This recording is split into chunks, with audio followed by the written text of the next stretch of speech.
Hello everybody and welcome. In this video I will show you how to reset your headphones Sony LinkBuds. Put your buds into the case, close it, now open and press and hold this pairing button for at least 15 seconds. Until the indicator starts to flashing orange.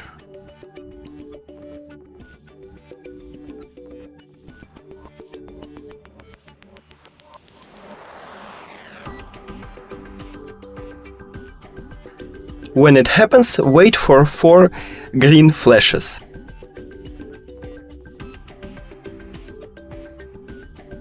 And here we go, we just did it! Thank you for watching this video. If you found it helpful, please consider subscribing to channel and leave the like on the video. It's really important to us. See you later!